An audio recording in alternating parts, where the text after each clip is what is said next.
کیونکہ جو ملک بنا ہے یہ جمہوری ملک ہے، اس کے لیے ہمارے اکابر نے بڑی بڑی قربانیاں دی ہیں۔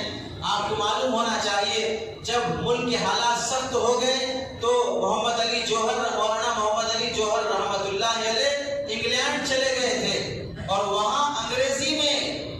اخبار میں مضمون لکھتے تھے ہندوستان میں جو ظلم ہو رہا ہے انگریزوں کا اس کے خلاف۔ انگلینڈ کے اخبار میں جو وہاں کا روزنامہ نکلتا تھا، روزنامہ، اس اخبار میں مضمون دیتے تھے اور اتنی بہترین انگریزی تھی، ان کی تاریخ میں لکھا، ہسٹری میں لکھا ہے کہ انگلینڈ کا غیر مسلم اور انگلینڈ کا انگریز صبح صبح اپنے ہونٹوں پہ چائے کی پیالی لے جانے سے پہلے ہاتھ میں اخبار ہونا پڑتا اور اخبار میں محمد علی جوہر کا مضمون ہونا پڑتا۔ جب ان کا مضمون پڑھتا تبھی وہ چائے کی پیالی لیتا، تبھی وہ چائے پیتا تھا، اور ایسا انتظار ہوتا تھا کہ چائے پینے کا ٹائم ہو گیا، اخبار والا بھی نہیں آیا، اخبار آئے اور محمد علی جوہر کا مضمون ہم پڑھے۔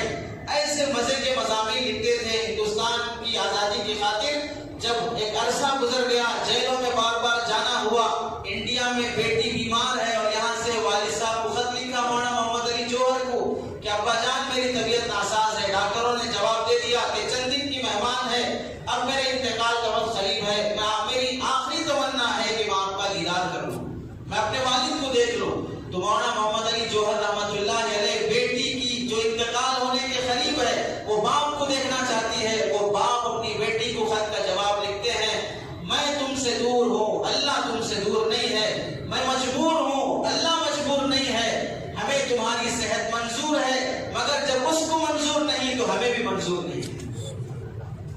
بیٹیوں کی قربانی تھی، اولاد کی قربانی تھی، تب جا کے ملک آزاد ہوا۔